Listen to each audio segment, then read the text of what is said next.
Bé, tota la meva música ha vingut sempre de la improvisació i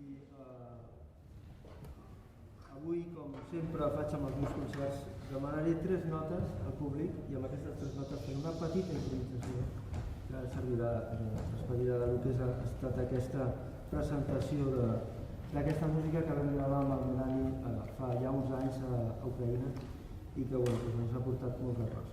Llavors, si algú vol dir un nom de nota, que ho digui. Un La? La sostingut. Molt bé. I un? Si bemol?